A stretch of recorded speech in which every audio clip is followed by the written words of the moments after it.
अहंकार जुड़ा। ऐसा ही खाऊंगा, ऐसा ही पहनूंगा, ऐसी जगह ही रहूंगा, तो ये उसके साथ अहंकार जुड़ा।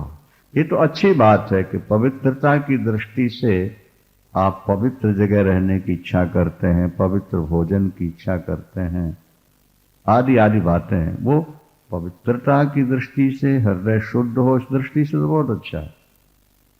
लेकिन तत्व प्राप्ति के लिए, तत्व प्राप्ति के बाद इनका विशेष उपयोग नहीं रह जाता है। बस वही कि जैसे पेट्रोल पंप के आसपास कहीं भोजन बनाना था, तो गुरु ने चेले से कहा कि बेटा आग जलाओ, भोजन बना के बुझा देना। और जब भोजन तैयार हुआ तो गुरु ने कहा कि आग बुझा दो। भोजन बना नहीं था तो बोले आग जला लो, और भोजन बन गया, बुझा दो। तो गुरु जो कह रहे हैं आग बुझा दो, इसका मतलब कि भोजन बन चुका है, पहले आग बुझा दो नहीं। इसी तरह पहले साधना करो, सिद्धि प्राप्त हो जाने के बाद साधना त्याग। ये बात तो ठीक है, लेकिन अधिकारी अनधिकारी, कृतोपासक अकृतोपासक सबको एक ही रास्ते में चला देना, ये गलत हो जाता है। इससे समाज में भ्रम पैदा होता है और विभिन्न प्रकार के संप्रदाय बन जाते हैं और आपस में संघर्ष होने लगता है। व्यक्ति में असंतोष क्यों है? बोले अपेक्षाओं के कारण ही असंतोष पैदा होता है। यदि व्यक्ति के अंदर अपेक्षाएं ना हो तो असंतोष का कोई कारण नहीं है। अर्था नर्थौ न मे स्थित्या गत्या वा शयने न वा गतिष्ठन गच्छन स्वपन तस्मात् अहमाशे यथा सुखम। महाराज जनक कहते हैं कि आपके अमृतमय उपदेश को श्रवण करके अब मैं ठहरने के लिए, चलने के लिए, सोने के लिए नहीं, इसके लिए मैं आग्रह नहीं करता, हठ नहीं करता। क्या?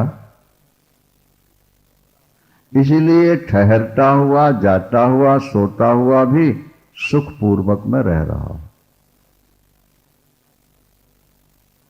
क्योंकि अब अहंकार रहा नहीं, अब किसी वस्तु की अपेक्षा रही नहीं, वासना विलीन हो चुकी है। इसलिए अर्थ क्या है और अनर्थ क्या है? अब चलने में, ठहरने में या सोने में कोई अनर्थ नहीं है, इसलिए कि अहंकार वहां नहीं है। गंभीर विचार आप करेंगे तो बड़े लोगों में जो संग्रह की प्रवृत्ति है, संग्रह की तो हर व्यक्ति में प्रायः प्रवृत्ति रहता ही है जब तक तत्व का बोध न हो जाए।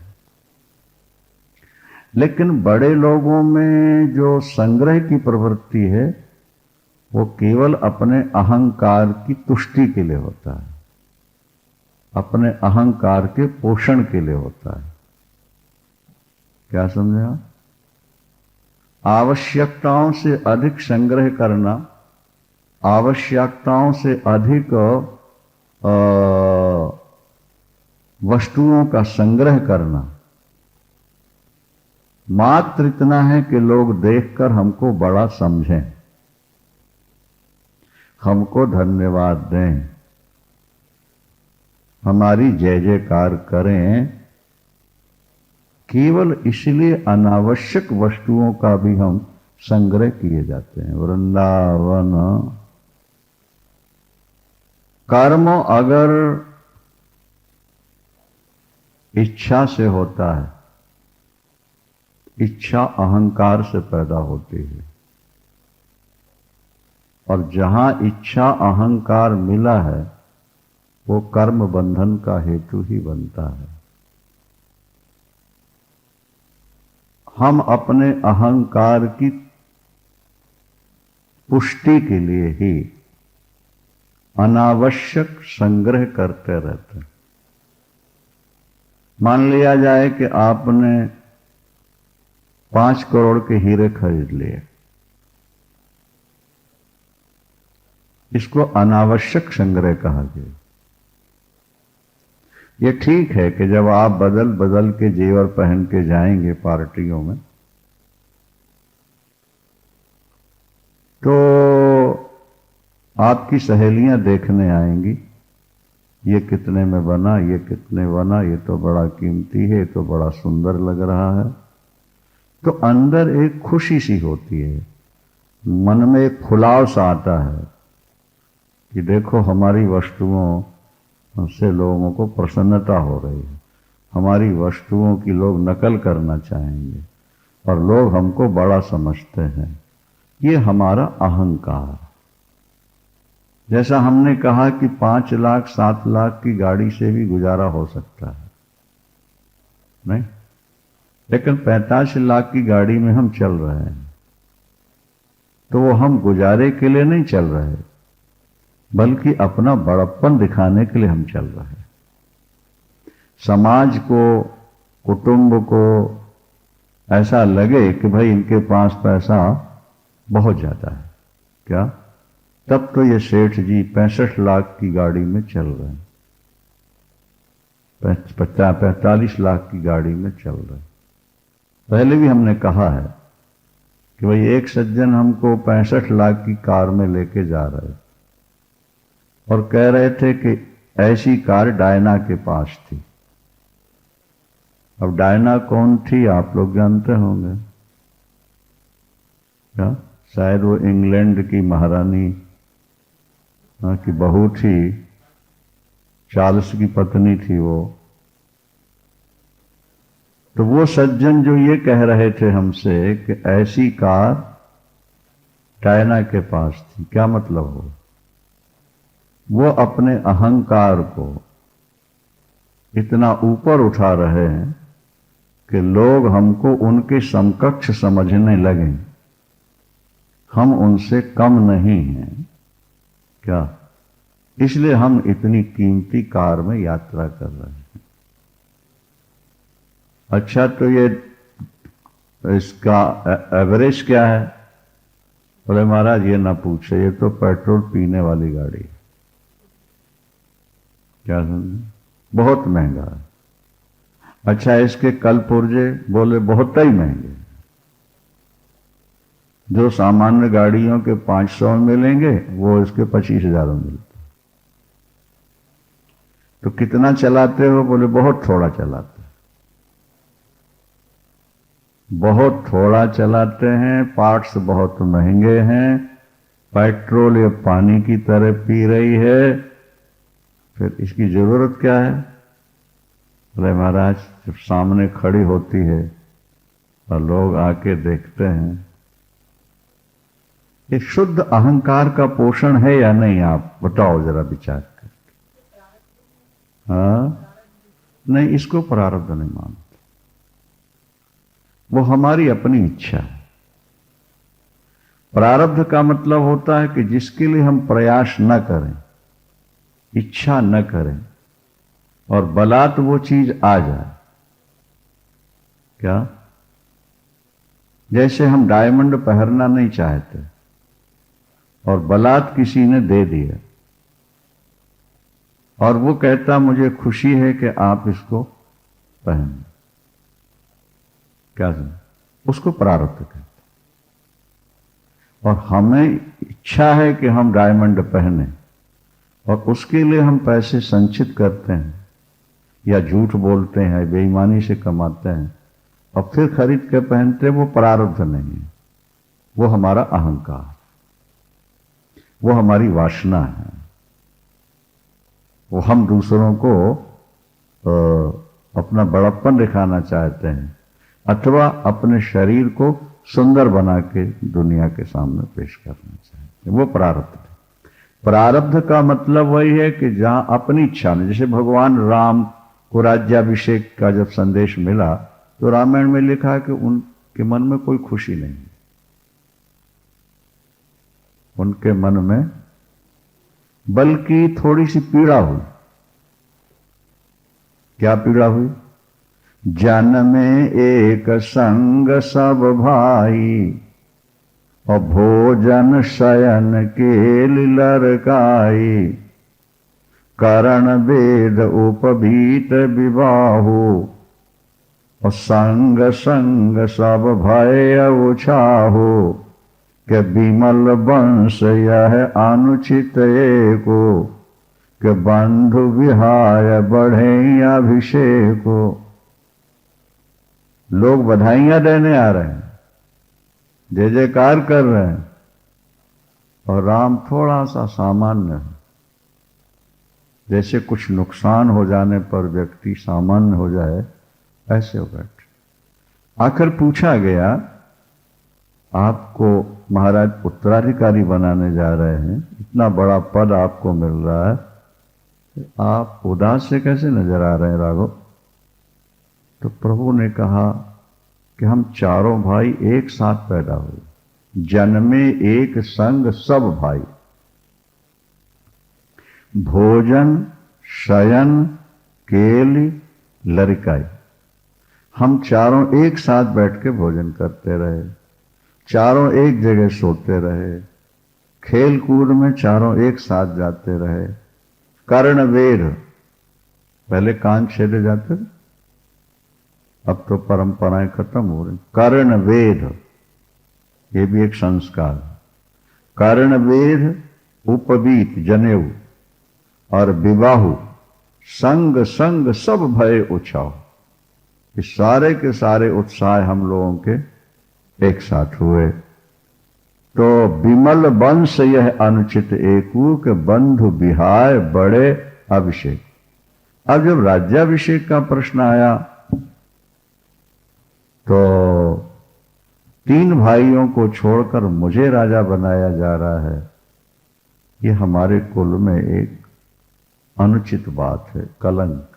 ऐसा ना होता, चारों भाइयों की 4 सिंहासनें होती और एक साथ बैठते, मुझे ज्यादा खुशी है। वस्तु जो प्राप्त हो रही हो, वस्तु की इच्छा ना हो और प्राप्त होने के बाद भी मन में खुशी ना हो, वो प्रारब्ध। अब देखो, जब कैकेयी ने कहा कि तुम्हें 14 वर्ष के लिए बन जाना है, तो मन मुस्काहि भानुकुल भानु, राम सहज आनंद में, इसको प्रारब्ध कहते। अपनी इच्छा जिस वस्तु के साथ जुड़ जाएगी वो प्रारब्ध ना होकर कर्म हो जाएगी, अपनी वासना हो जाएगी, और वो पुनर्जन्म का हेतु बन जाएगी। और जहां अपनी इच्छा नहीं है, मान लो पत्नी श्रृंगार करना नहीं चाहती और पति कहता है कि तुम श्रृंगार करके पार्टी में चलो, और वो बेमन के श्रृंगार करके चली जाती है, तो वो श्रृंगार उसके लिए बाधक नहीं बने। और जहां पत्नी ये कहती कि अमुक साड़ी और अमुक जेवर मेरे पास होना चाहिए क्योंकि मुझे पार्टी में जाना है, अब फिर उसको बड़े चाव से पहन के वो दुनिया को दिखा रही होती है, वो उसकी अपनी इच्छा है, वो उसका अपना अहंकार, उसकी वासना। जो काम आ पड़ा न चाहने पर वो कर लिया गया, वो बंधन का हेतु नहीं बनता। वही महाराज जनक कहते हैं। महाराज जनक ने कहा, अर्था नर्थौ नमे स्थित्या गत्या वा शयने नवा गच्छन तिष्ठन गच्छन स्वपन तस्मात् अहमासे यथा सुखम। ठहरने से, चलने से, सोने से क्या अर्थ और अनर्थ कुछ भी नहीं रहा है मेरे। मैं सो रहा हूं किसी उद्देश्य से नहीं, चल रहा हूं कोई उद्देश्य नहीं, ठहरा हूं बैठा हूं कोई उद्देश्य नहीं। वृत्ति आत्म तत्व से एक हो चुकी है। यह वृत्ति रह ही नहीं गई संसार के चिंतन की। ऐसी स्थिति में मैं ठहरता हुआ, जाता हुआ, सोता हुआ भी सुखपूर्वक रह रहा हूं। माने संसार को पकड़ने वाली चित्त में वृत्ति न रह गई। वृत्ति मुड़कर परमात्मा से जुड़ गई है। अब जैसा हो रहा है वो ठीक, उसके लिए कोई विरोध नहीं है। स्वपतो नास्ति में हानि, सिद्धिर यत्नवतो न ब नाशोल्लासो विहाय अस्मा अहमाशे यथा सुखम। स्वपतो नास्ति में हानि, मैं सो रहा हूं और आज 2 घंटे ज्यादा सो गया, मेरा कोई नुकसान नहीं। अथवा आज नहीं सो पाया, उससे मेरा कुछ नहीं बिगड़ा। क्या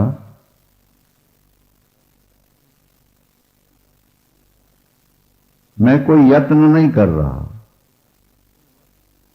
सिद्धि पाने के लिए, और मुझे पदार्थ मिल जाते हैं।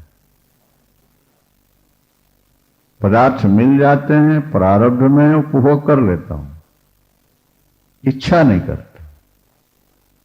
इसीलिए मैं हानि लाभ दोनों से ऊपर उठकर सुख से रह रहा हूं। मैं सुख से रह रहा हूं। स्वपतो नास्ति में हानि, सोने से कोई नुकसान नहीं और जाग करके प्रयत्न करके कुछ पा लेने में कोई लाभ नहीं। इसलिए मैं दोनों से ऊपर उठ करके, हानि और लाभ दोनों से ऊपर उठकर, छोड़कर सुखपूर्वक रह रहा हूं। मेरी स्थिति ब्राह्मी स्थिति है। अब संसार का चिंतन करने वाली वृत्ति मन समाप्त हो चुकी। इसलिए मनोनाश वासना क्षय, ये 2 शब्द वेदांत के खास। मनोनाश, वासना क्षय। इंद्रियों में वासना न रह जाए और मन में कोई संकल्प विकल्प ना आए, इसी का नाम मनोनाश होता है। मन में किसी भी प्रकार का संकल्प विकल्प न हो और इंद्रियों में किसी प्रकार का विकार न हो, वो ब्रह्म स्वरूप, उसका वो निज स्वरूप। उसकी बाद जो कुछ भी है वो सब संसार। सुखादि रूपा नियमम भावे श्वालोक्य भूरिशा। क्या? शुभा शुभे विहायस्मात् अहमाशे यथा सुखम। बहुत अच्छी बात। वो कहते हैं अनेक परिस्थितियों में सुखादि की अनित्यता को बारंबार देखकर शुभ और अशुभ दोनों को छोड़कर मैं सुखपूर्वक रह रहा हूं।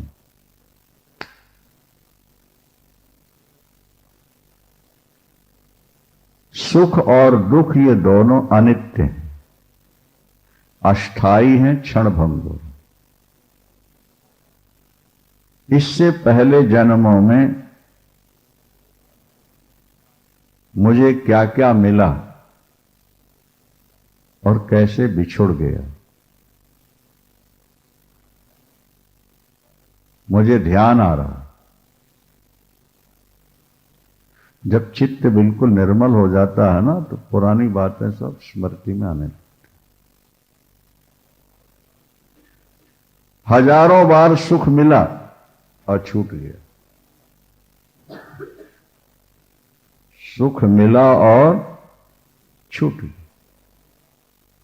अगर सुख मेरा होता तो मुझसे छूटता नहीं। जो वस्तु हमसे छूट जाए वो हमारी नहीं होती। इस पर लंबी व्याख्या है, प्रकरण के प्रकरण भरे पड़े, उसको समझने का प्रयास भी करना चाहिए। जो हमसे छूट जाए वो हमारा नहीं, वो हमारा स्वरूप नहीं। जैसे प्रातःकाल आया और चला गया, प्रातःकाल हमारा है। मध्याह्न काल आया और चला गया, वो हमारा स्वरूप है। सायंकाल आया और चला गया, रात आई और चली गई, और दिन आया और हम हैं, और ये सारी चीजें हमारे सामने आ रही हैं। और अच्छा, नींद आई, बोलो, फिर क्या हुआ? चली गई। नींद आई शब्द ही सिद्ध कर रहे हैं कि तुमसे अलग है, क्योंकि नींद आई माने आई, आया का मतलब क्या? बाहर से आई ना। वो नींद आई और नींद गई, और हम ना आए न गए, हम जहां के तहां हैं। तो निद्रा हमारा स्वरूप नहीं। क्रोध आया और क्रोध गया, तो जो आया और गया वो हमारा स्वरूप कैसे हो? वासना आई और गई, तो जो आए और जाए, जैसे सड़क है और ट्रैफिक है, तो सड़क के ऊपर हजारों वाहन चल रहे हैं, आ रहे हैं, और सड़क जहां की तहां है। तो वाहन और सड़क दोनों एक हैं कि अलग अलग हैं? अलग अलग हैं, क्योंकि वाहन और सड़क अगर एक ही होती तो दोनों एक साथ रहते। जैसे टीवी का पर्दा और उसमें आने वाले दृश्य, ये दोनों एक हैं या भिन्न भिन्न हैं? बोलते जाओ, क्यों भिन्न भिन्न हैं? इसलिए कि दृश्य आते हैं और चले जाते हैं। पर्दा जहां का तहां, ज्यों का त्यों रह रहा है। इसी तरह तुम्हारी जो आत्मा है वो सड़क की तरह है, अवस्थाएं, परिस्थितियां ये वाहनों की तरह है। तुम्हारी जो आत्मा है वो टीवी के पर्दे की तरह है, और परिस्थितियां चलचित्रों की तरह है। तुम अरैन की तरह हो। अरैन समझते हो? नहीं, उसको निहाई भी बोलते हैं। लोहार के यहां एक लोहा होता है, पिंड सा बना हुआ, जिसके ऊपर गरम लोहे को पीट पीट करके बनाते हैं। उसको हिंदी में तो निहाई बोलते हैं, कहीं उसको अरैन बोलते हैं, भिन्न भिन्न भाषाओं में अलग नाम। लोहार की धोकनी के बगल में एक लोहा गड़ा रहता है, मोटा सा, नीचे से वो थोड़ा पतला होता है और ऊपर चौड़ा सा होता है। और लोहार किसी भी लोहे को लेके आग में तपाता है और फिर उस पर रख करके हथौड़ों से पीट करके औजार बना देता है। ठीक है ना? तो वो लोहा एक है। वो कहता मेरे दादा भी इसी पर लोहा कूटते रहे, मेरे पिता भी कूटते रहे, और मैं भी कूटता हूं। तो कितने औजार बने होंगे अभी तक? बनते गए और चलते गए और आगे बिगड़ते गए, और वो जहां की तहां ज्यों की त्यों रखी हुई। आत्मा उसी अरैन की तरह, निहाई की तरह है, और परिस्थितियां औजार की तरह हैं, जो बनती रहती हैं, चलती रहती। बचपना आया चला गया, जवानी आई गई, अब बुढ़ापा भी थोड़े दिन में चला जाए। नींद आती है और चली जाती है, काम आता है चला जाता है, क्रोध आता है चला जाता, लोभ आया चला गया। जो जो आया वो चलता गया, और हम जहां के तहां ज्यों के त्यों। तो हम अपने को पकड़ें, जब हम पदार्थों को पकड़ने लगते हैं तो पदार्थों के साथ हम भी बह जाते हैं। अभी एक परिवार में सुना, बड़ी दर्दनाक घटना हुई। एक बेटा जज था और दूसरा बेटा वकील था। तो दोनों ने नवरात्रि में पूजन किया, हवन हुआ, और उस हवन की सामग्री को वो लोग नदी में प्रवाहित करने जाते। नहर है वहां, शायद ये रोहतक की बात है, बड़ी नहर है। तो वो लोग उसको प्रवाहित, तो फेंका होगा तो शायद वो किनारे जल तक नहीं पहुंच पाई, कुछ बाहर रह गई।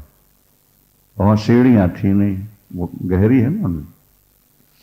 तो उन लोगों ने क्या किया, एक दूसरे का हाथ पकड़ लिया, एक आगे जो उसको प्रवाहित करना चाहता, उसने दूसरे का हाथ पकड़ा, और दूसरे वाले ने ड्राइवर को अपना हाथ पकड़ा रखा ऊपर से, और जैसे वो बहाने लगा पैर फिसला। अब वो उसको नहीं छोड़ रहा, उसको नहीं छोड़ रहा, तो जो बहा वो उसके साथ बहा, वो उसके साथ बहा, वो तीनों। ड्राइवर चूंकि तैराक था इसलिए वो कहीं बच गए, और दोनों के दोनों सगे भाई, एक वकील और एक जज, अभी अभी जज बना था थोड़ा।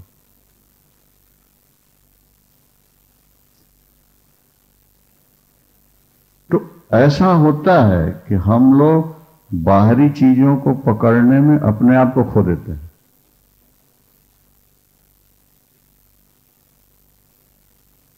हरिद्वार में कोई कंबल सा बहा जा रहा था, और बगल बैठने वाले ने सोचा पकड़ लें। वो पकड़ में तो आया नहीं, पैर फिसला, वो ही चला गया। तो संसार की वस्तुओं को जब हम पकड़ने की कोशिश करते हैं, उनके साथ हम भी बह जाते हैं। हम अपनी सहज शांति को खो बैठते हैं, हम अपने सहज आनंद को खो बैठते हैं, और संसार के पदार्थ आ रहे हैं और जा रहे हैं। न हम कहीं से आ रहे और न कहीं जा रहे। हमारा आनंद हमारे साथ है, हमारे पास है। बस इतना एक भाव जाग जाए, और ये तब जागता है जब हृदय हमारा शुद्ध हो जाए, निर्मल हो जाता है, तब ये भाव अपने आप जागता है। जैसे बताया ना कि 12-14 वर्ष के बाद वासना अपने आप जागती है, उसको कहीं से कोई दवाई गोली खा के नहीं जगाना पड़ता, और उससे पहले उसका पता ही नहीं रहता।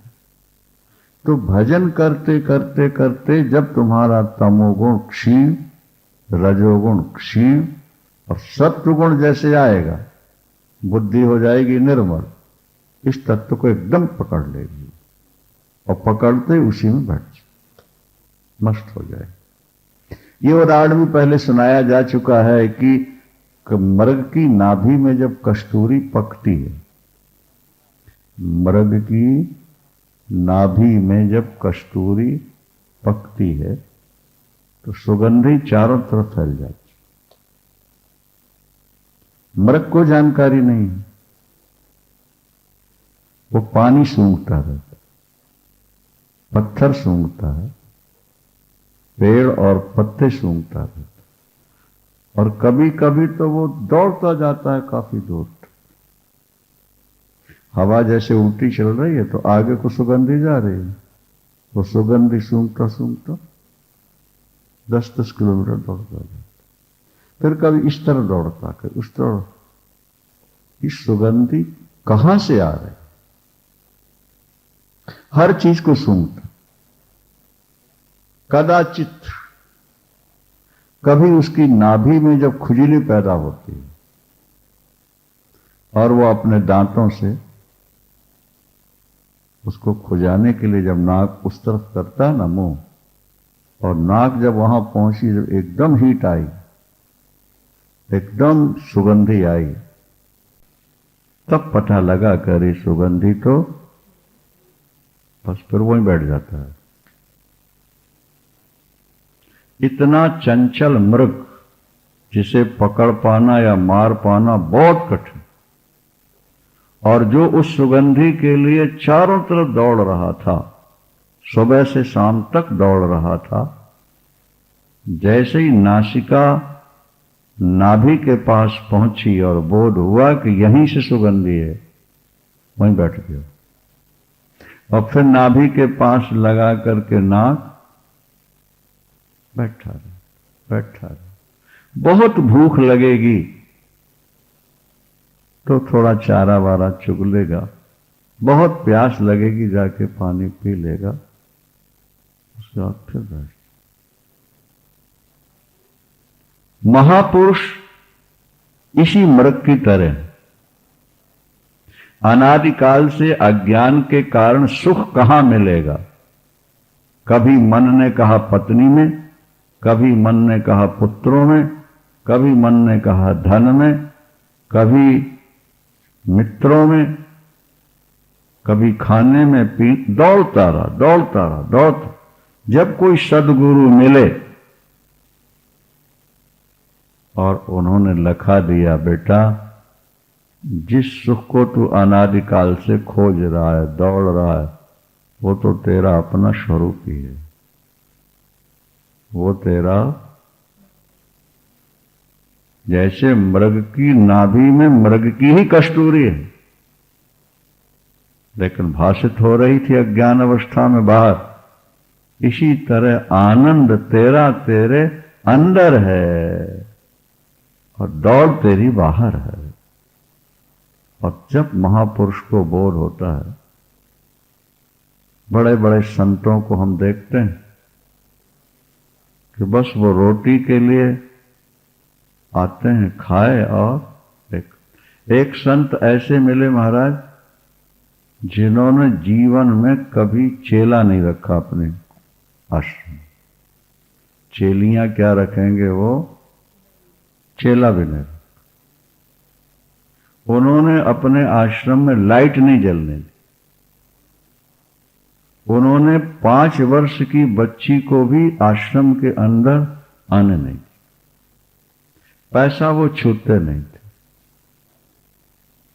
लाइट के खंभे उनके आश्रम के दरवाजे तक पहुंच चुके थे।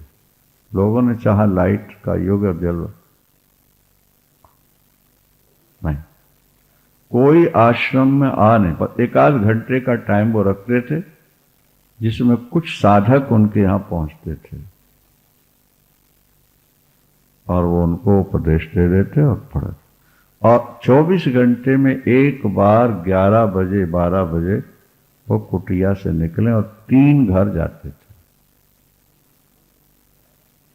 जो मिल जाए, जितना मिल जाए, वहीं खाया, वापिस आए। सारा जीवन उन्होंने ऐसे ही बिता दिया। अब व्यक्ति रमता वही है जहां आनंद मिलता है। नहीं, हम और आप कहां रमते हैं? जहां आनंद मिलता, सुख मिलता। और वो महात्मा अकेले हैं। इसका क्या मतलब? उनको अपने अंदर ही सुख मिल रहा है, इसीलिए वो अकेले, सारा जीवन अकेले बैठे। महाराज जनक जो कह रहे हैं वो यही, सुखादि रूप नियमम, सुखादि रूपा नियमम भावेश्वालोक्य भूरिशा शुभा शुभे विहायत अस्मात् अहमासे यथा सुखम। अनेक परिस्थितियों में सुखादि की अनित्यता को बारंबार देखकर, अनेक परिस्थितियों में सुख की अनित्यता को बारंबार देखकर मैं दुख और सुख, कर्म और अकर्म दोनों से ऊपर उठ करके यथा स्वरूप स्थित हो गया हूं। हम प्रयास करके सामग्री जुटाते हैं, सुख के साधन जुटाते हैं, वो सामग्री कुछ दिन बाद नष्ट हो जाती, फिर हम नहीं जुटाते हैं, फिर हम नहीं जुटाते हैं। परिणाम क्या होता है? सारी जिंदगी जुगाड़ते रहते हैं और अंत में खाली के खाली नजर आते हैं। यदि हम पदार्थ संग्रह के बजाय आत्मचिंतन में लग जाते, भोगों के बजाय हम वैराग्य में स्थित हो जाते, तो आज हमारा जीवन कितना शांत और सुखी होता। और जिन्होंने इस फार्मूले को अपनाया वो शांत और सुखी हो। एक संत मिले हमें 85-86 वर्ष की उम्र के, आपस में चर्चाएं चली। उन्होंने कहा, पंडित जी, मन में कभी कहीं को जाने की इच्छा ही नहीं, कुछ करने की इच्छा ही नहीं, शादी विवाह से तो एकदम भागे, बस वेदांत के ग्रंथों का स्वाध्याय, विद्यार्थी आ गए तो पढ़ा दिया, रूखा सूखा जो मिला खा लिया, किसी को आने नहीं देते थे। अब तो कुछ लोग आने जाने लगे, बंद, अकेले मस्त। तो कहने का अभिप्राय ये हुआ कि महाराज जनक अष्टावक्र के उपदेश से एकदम अपने स्वरूप में स्थित हो गए, एक क्रांति जैसी हो। जैसे बटन दबाते ही कमरे में प्रकाश हो और प्रकाश की में सारी वस्तुएं नजर आ जाएं, इसी तरह उनका हाल हुआ, क्योंकि बैकग्राउंड तैयार था। पहले उन्होंने विधियों का पालन किया हुआ था महाराज जनक ने, नहीं, शिवोपासना करते रहे। भगवान शंकर ने वो धनुष दिया था जो सीता जी ने उठाया और राम ने तोड़ा, तो शंकर भक्त थे, तभी तो शंकर जी ने धनुष दिया, नहीं। अरे भाई, गुरु अपने शिष्यों को ही तो अपनी कोई वस्तु दे देता है, संभालो रखो, तो उन्होंने भी किया। तो पहले वो उपासना कर चुके हैं, योगाभ्यास कर चुके हैं, वो अंतिम स्थिति में थे कि जैसे ही अष्टावक्र जी ने कहा, एकदम क्रांति हो गई अंदर, मन एकदम पीछे पलट गया, शांत शांत शांत, सच्चिदानंद भगवान। अभी 14वें प्रकरण में आप देखिए, प्रकृत्या शून्य चित्तो यह प्रमादात भावना निद्रितो बोधित इव क्षीण संसरणो हिसा। महाराज जनक कहते हैं अपना अनुभव कि जो स्वभाव से ही शून्य चित्त हो चुका है, जिसके चित्त में कोई संस्कार शेष नहीं रहे, वो शून्य चित्त है।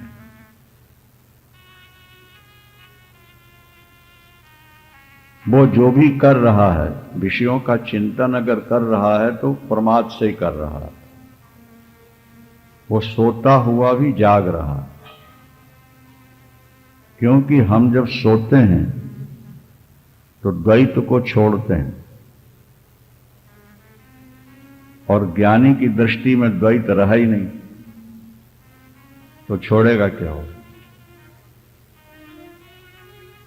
हमने किसी वस्तु को पकड़ा हुआ है तो वो निद्रा में छूट जाएगी, और जब कुछ पकड़ा ही नहीं है तो छूटना क्या है। इसलिए वो ज्ञानी सोता हुआ भी जाग ही रहा। दिन में हम हजारों वस्तुएं पकड़े रहते हैं और नींद में उनको छोड़ते हैं। इसलिए हमने कहा कि नींद आई, हम सब कुछ भूल गए। लेकिन आत्मज्ञानी ने कुछ पकड़े ही नहीं रखा, उसकी दृष्टि में द्वैत नाम की कोई वस्तु रही नहीं। तो वो सोया हुआ है तब भी वो जागा ही हुआ है। हमें सोने पर स्वप्न आते हैं, विभिन्न दृश्य दिखते हैं, क्योंकि चित्त में उनके संस्कार पड़े हुए हैं। लेकिन जिसका चित्त शून्य हो गया और उसे निद्रा में स्वप्न क्या आएगा? आएगा तो यही आएगा कि मैं सच्चिदानंद हूं, बोध स्वरूप हूं, अद्वैत हूं। भाई स्वप्न क्या है? स्वप्न एक प्रकार से जैसे कैसेट में आपने प्रवचन भर ली, कि शब्द दिखाई नहीं देते, लेकिन जब आप टेप रिकॉर्डर में उसको चढ़ा देते हो तो फिर वो बोलने लगता है। एक ऐसी कैसेट हो जिसमें कुछ भरा ना हो, उसको टेप रिकॉर्डर पर चढ़ा दीजिए तो क्या बोलेगा? क्योंकि कैसेट में कुछ है ही नहीं। हम सोते हैं, हमें स्वप्न आता है तो संसार दिखता है, विभिन्न दृश्य दिखते हैं, प्रिय और अप्रिय दृश्य सामने आते हैं, क्योंकि वो हमारे चित्त में भरे हुए हैं। क्या चित्त में जो संस्कार नहीं होगा वो स्वप्न में कभी दिखाई नहीं देगा। मान लिया जाए आप सोते समय उड़ते हुए अपने को देखते हैं, या जल में डूबते हुए देखते हैं, या भागते हुए देखते हैं, तो आप सोचोगे कि हम उड़ कैसे रहे थे? तो शास्त्र कहते हैं कि कभी पक्षियों को उड़ते देखकर तुमने सोचा होगा कि परमात्मा ने हमें पंख दिए होते तो हम भी उड़ करके अमुक जगह पहुंच जाते। एक बार सोचा और सोचने के बाद हम भूल गए, पर जो सोचा उसका संस्कार हमारे अंदर चित्त में भर गया। अब वो कभी स्वप्न में साकार बन के प्रकट हुआ और उसने उसी ढंग से आपको दिखा दिया। जो स्वप्न में आपको दिख रहा है वो आपके चित्त में भरे हुए संस्कार ही दिखते हैं। क्या? जैसे हम उदाहरण देते हैं कि भाई सनातनी वैष्णव व्यक्ति स्वप्न में कभी गोमांस खाता हुआ अपने को नहीं देखेगा। क्यों? उसके चित्त में उसका संस्कार है ही नहीं। मस्जिद जा रहा है, गिरजाघर जा रहा है, ऐसा स्वप्न में कभी दिखता ही नहीं। क्यों? उसके चित्त में वो संस्कार पड़े ही नहीं। हाँ, पूर्व जन्म के पड़े हों वो दिख जाए अलग बात। हमने जिसे देखा ना हो, सुना ना हो, जिसका हमने चिंतन न किया हो कभी, ऐसी चीज स्वप्न में नजर नहीं आ सकती। तो प्रकृत्या शून्य चित्तो यहा। जनक जी कहते हैं कि अब मेरा चित्त शून्य हो चुका है, स्वभाव से शून्य हो गया। गुरु कृपा से साधन करते करते आज जनक जी इस स्थिति में पहुंच चुके हैं कि वो प्रकृति से ही शून्य चित्त है, माने उनकी जो रील है वो खाली है। हमारी आपकी रील में बहुत कुछ भरा पड़ा, उनकी खाली। अब वो किसी प्रकार की भावना करता है तो वो प्रमाद है। निद्रतो बोधित इव, वो सोया हुआ भी जागे के ही समान है, क्योंकि वो सदा एक स्थिति में रहता है। क्षीण संसरणो हिसा, क्योंकि उसका संसार क्षीण हो चुका है, आवागमन क्षीण हो चुका है। कबीरदास जी ने बहुत सुंदर बात कही, साधो सहज समाधि भली। साधो सहज समाधि भली, गुरु प्रताप जादिन ते जागी, दिन दिन अधिक चली। साधो सहज समाधि भली। कबीर ने कहा कि मेरी सहज समाधि, गुरु प्रताप जादिन ते जागी। दिन दिन अधिक बढ़ी, साधो सहज समाधि भली। वो कहते हैं, कहो सो नाम, सुनो सो सुमिरन, और खाऊं पियो सो पूजा, और जब सोऊं तो करो दंडवत, भाव न राखो दूजा। मेरा सुनना मेरा सुमिरन है, मेरा बोलना मेरा जप है, भोजन ये पूजा है, और जब मैं सोता हूं तो मैं दंडवत कर रहा होता। लोग साष्टांग प्रणाम करते हैं भगवान को, गुरु को, तो जब हम सोते हैं तो भी तो साष्टांग ही प्रणाम होता है। वो कहते हैं कि ईश्वर से, आत्म तत्व से भिन्न जब कुछ रहा ही नहीं, तो मैं जो बोलता हूं वो मेरा जप है, और जो मैं सुनता हूं वो मेरा सुमिरन है, और जो मैं खाता पीता हूं वो मेरी पूजा है, और जब मैं सो जाता हूं तो वो दंडवत। क्योंकि चेतन तत्व को छोड़कर शेष कुछ रहा ही नहीं, तो जो हो रहा है सब उसी में हो रहा है, उसके साथ ही हो रहा है, ये उनका भाव बन जाता है।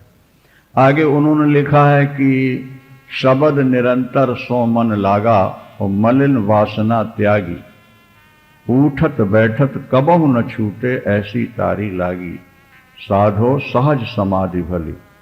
दुख सुख से को परे परम पद, यही पद रहा समाई।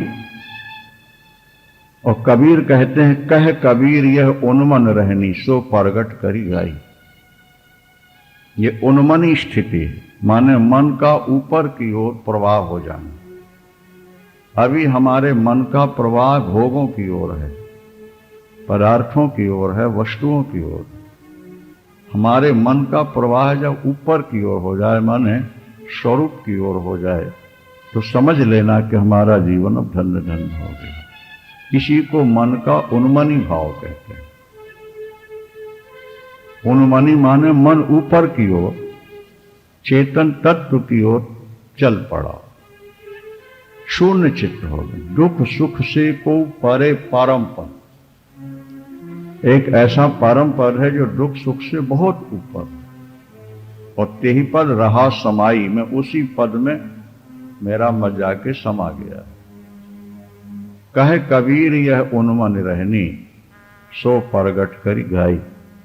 ये उन्मनी स्थिति, मन का ऊपर की ओर प्रवाह हो जाए, वो परमात्मा के शुद्ध चेतन के बारे ही सोचने लगे। इस तरह से कवि महाराज जनक भी कहते हैं कि मैं सोता हुआ भी जागा हुआ ही हूं, मेरी हर स्थिति उस शुद्ध चेतन के साथ जुड़ चुकी है, और अब मेरे लिए धन, मित्र, विषय शत्रु, शास्त्र और विज्ञान मेरे उपयोग के नहीं रहे। क्या देखो, आवश्यकता ही उपयोगिता में कारण बनती है। पति का पत्नी से प्यार है तो पति की वासना है जो पत्नी से प्यार कराती है, पत्नी की वासना है जो पति से प्यार कराती है। धन के प्रति हमारी वासना है कि धन अधिक हो तो हम ज्यादा से ज्यादा सुख से रह सकें, निश्चिंत होकर जी सकें, तो हमारे लिए धन का महत्व है। क्या समझ में आ रहा है? नहीं। छोटे बच्चे को 1000 का नोट दे दो, साल भर का है, 1.5 साल का है, क्या महत्व है उसके लिए?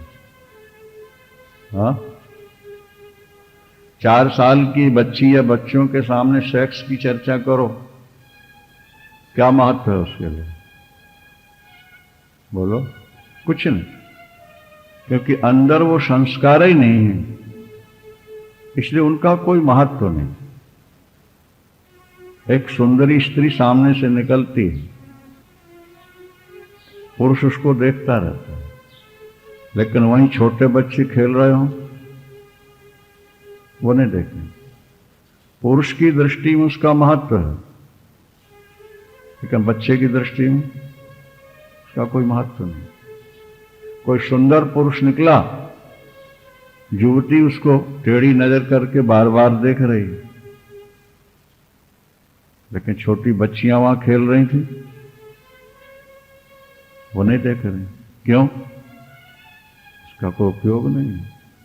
जब हमारे जीवन में कोई आवश्यकता होती है तो वस्तु का महत्व बढ़ता है, और आवश्यकता ही न रहे तो वस्तु का महत्व ही नहीं होता। यहां एक उड़िया बाबा थे, अखंडानंद जी महाराज उनको गुरु मानते थे। किसी लड़की ने कहा, स्वामी जी वो लड़का बड़ा बदमाश है। कैसे मालूम पड़ा तुम्हें? बोले मैं रासलीला देख रही थी, वो मुझे बार बार देख रहा था। स्वामी जी ने कहा कि तू रासलीला देख रही थी तो तुझे पता कैसे लगा कि वो तेरी ओर देख रहा है? इसका मतलब है कि तू उसकी ओर देख रही होगी, वो तेरी ओर देख रहा होगा। अगर तू भगवान के स्वरूप में, उनकी लीला में मग्न हो जाती तो तुझे पता कैसे लगता कोई हमें देख रहा? क्या समझ? अपनी खुद की भी कुछ वासना होती है, तब सामने वाले में कुछ नजर आता है। अपने अंदर अगर कुछ ना हो तो सामने कुछ भी नहीं, सब शून्य। महाराज जनक का कहना है कि मैं अपने स्वरूप को प्राप्त हो चुका हूं, इसलिए मेरी दृष्टि में क्वा धनानि, दूसरा श्लोक है क्या, 14वें अध्याय का दूसरा श्लोक, क्वा धनानि क्वा मित्राणि क्वा मे विषयदस्यवा क्वा शास्त्र क्वच विज्ञान यदा में गलिताश परिहा। जब मेरी इच्छा समाप्त हो चुकी है, मेरी वासना समाप्त हो चुकी है, जब मैं अपने स्वरूप में स्थित हो चुका तो क्वा धनानि, अब धन की आवश्यकता क्या रहे, महत्व क्या रहे? अपने यहां जबलपुर में एक संत थे, परमहंस वृत्ति थी उनकी। महाराज कोई उनके ऊपर 50,000 का पश्मीना साल उड़ा दे,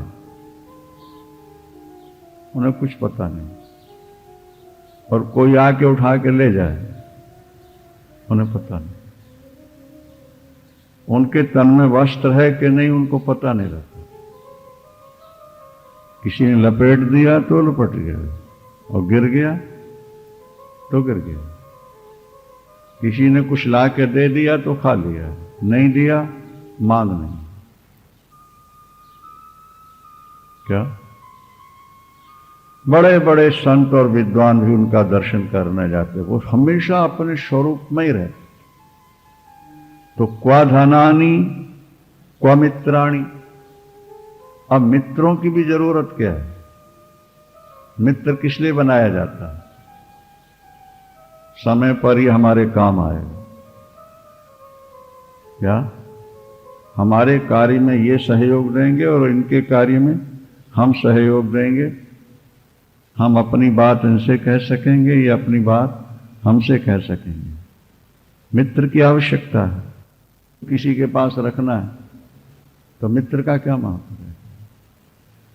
और क्वा में विषय दस्यवा, विषय दस्यो मान शत्रु।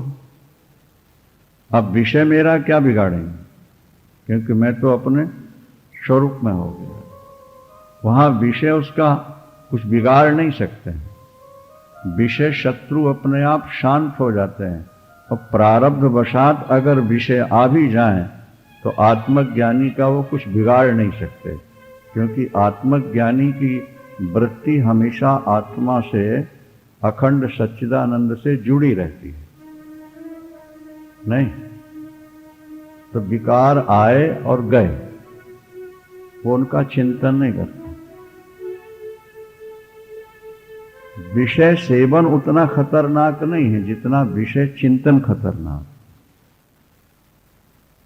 संतान पैदा कर लेना खतरनाक नहीं है, संतान के प्रति आसक्ति हो जाना यह खतरनाक। विषयों का स्वभाव है कि फिर वो उसी का चिंतन कराते हैं जिससे हमको सुख मिलता है। क्या? तो जो हमारी आत्माकार ब्रह्माकार वृत्ति है वो कटेगी, और जब कटेगी भगवत चिंतन छूटेगा तो जीवन बर्बाद हो जाएगा। अगर विषय सेवन के बाद भी तुम्हारा मन अपने प्रेमी की ओर न जाए, अपने प्रियतम की ओर न जाए, तो विषय भी उतना नुकसान नहीं पहुंचा सकते। गीता में भगवान कृष्ण ने कहा कि राग द्वेष वियुक्तैस्तु, राग द्वेष वियुक्तैस्तु विषयान इंद्रियैश्चरन्, इंद्रियों के द्वारा विषयों का सेवन हो रहा है, पर विषयों के प्रति न राग है और न द्वेष है। आत्मवशैर विधे आत्मा, और जिसने अपने आप को वश में कर लिया है, अपने मन को पूर्णतया वश में कर लिया है, उसका मन सदा शांत रहता है, स्थिर रहता है, उसका संतुलन कभी बिगड़ता नहीं। सच्चिदानंद क्वा शास्त्रम, अब महाराज जनक कहते हैं मुझे शास्त्रों की भी आवश्यकता नहीं रही। क्या? और विज्ञान की भी आवश्यकता नहीं। भाई नौका की आवश्यकता कब है? जब नदी पार होना है। नदी पार हो चुके, अब नौका की आवश्यकता क्या रही? हाँ, पदार्थ देखना है तो प्रकाश की आवश्यकता थी, पदार्थ मिल गया, बोध हो गया, अब प्रकाश रहे अंधकार रहे उससे कोई फर्क नहीं पड़ेगा। समझ में आ रहा है नहीं? तो जब हम अपने स्वरूप को उपलब्ध हो गए तो अब हमारे लिए शास्त्र व्यर्थ है,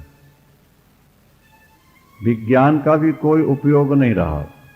ब्रह्माकार वृत्ति बोध से पहले पहले के लिए है।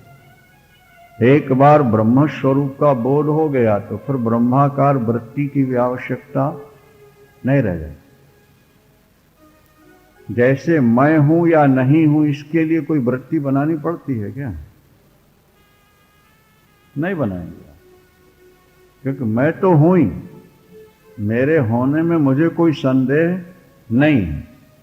और जब मैं हूं तो मुझे अपना चिंतन क्या करना है?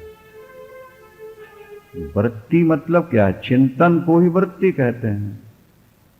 तो वृत्ति बनाने की आवश्यकता तब है जब हमें किसी वस्तु की जानकारी प्राप्त करनी है। तो हम भगवान का तो ध्यान करते हैं लेकिन अपना ध्यान हम नहीं करते, क्योंकि हम तो हैं, यह हमें पूर्ण बोध है। इसी तरह जब ईश्वर का आत्म तत्व का ठीक ठीक बोध हो जाता है, फिर वहां क्वा धनानी, धन का कोई महत्व नहीं रहेगा, क्वा मित्राणी, फिर वहां मित्र की भी आवश्यकता नहीं। वो आत्मरति, आत्माराम, आत्मरमण शब्द शास्त्रों में आता, वो अपने आप में ही रमण करता है, वो अपने आप में ही आनंद लेता है। आप कहोगे अपने में आनंद कैसे लेते होंगे? आनंद तो दूसरे से मिलकर मिलता है। आनंद की अनुभूति तो दूसरे से मिलकर होती है ना, अपने से अपने में आनंद कैसे? तो कहा गया कि निद्रावस्था में वृंदावन बिहारी लाल की, अपने से अपने में रमण कैसा? हाँ, रमण तो द्वैत में होता है ना। उसका समाधान यह है कि सुषुप्ति में किसके साथ रमण हो? सुषुप्ति में गहरी नींद में दूसरा तो कोई रहता ही नहीं, लेकिन आनंद है कि नहीं? हाँ, रहता है। तो निद्रा में हम अपने से अपने में रमण कर रहे हैं कि नहीं कर रहे हैं? वहां दूसरा कोई है नहीं, लेकिन आनंद का अनुभव हो रहा है। रमण का मतलब ही है आनंद की अनुभूति हो। हम किसी से मिलते हैं और उसके मिलने पर हमको आनंद का अनुभव होता है। तो हम अज्ञानी हैं, अज्ञानियों में रह रहे हैं, संसार से मिलकर ही हम सुख लेते रहे हैं। तो आज तक हमारे दिमाग में यही बात भरी है कि हम दूसरे से मिलेंगे, दूसरे के साथ रमण होगा, तब आनंद मिलेगा।